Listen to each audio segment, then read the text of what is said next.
জয়গুরু। শ্রী শ্রী ঠাকুর বলছেন, ভগবান মানুষকে সুখও দেন না, দুঃখও দেন না। মানুষ যেমন করে, যেমন চায়, তেমনই পায়।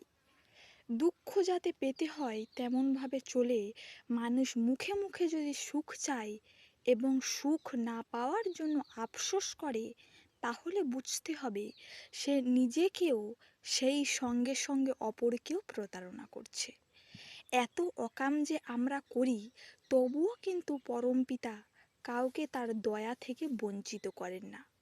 একজন পাপ করলো বলে প্রকৃতির অবদান সে কিন্তু কিছুই কম পায় না। বাতাসটা পুণ্যবানের জন্য বয়, পাপীর জন্য বয় না। সূর্য শতলোককেও আলো ও তাপ দেয়, অশতলোককেও আলো ও তাপ দেয়। পরমপিতা সবসময় সবার ভালোই করেন। মন্দের স্রষ্টা আমরা, তবে মন্দকে ভালোই পর্যবসিত করার শক্তিও পরমপিতা আমাদের হাতে দিয়ে দিয়েছেন। মানুষ অবিচার করতে পারে, কিন্তু তিনি কখনো অবিচার করেন না।